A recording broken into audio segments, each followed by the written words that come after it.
بچم کی زور است؟ من یا تو؟ من زور هستم پدر.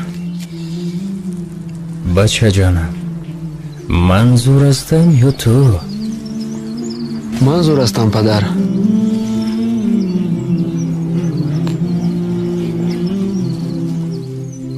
بچم نقص فکر کن. من زور هستم یا تو؟ شما زور هستید پدر.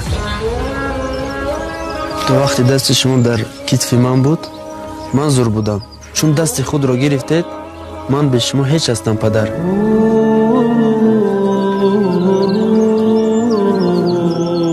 پدر سرور، پدر رهبر، پدر تقدیر جنبان است.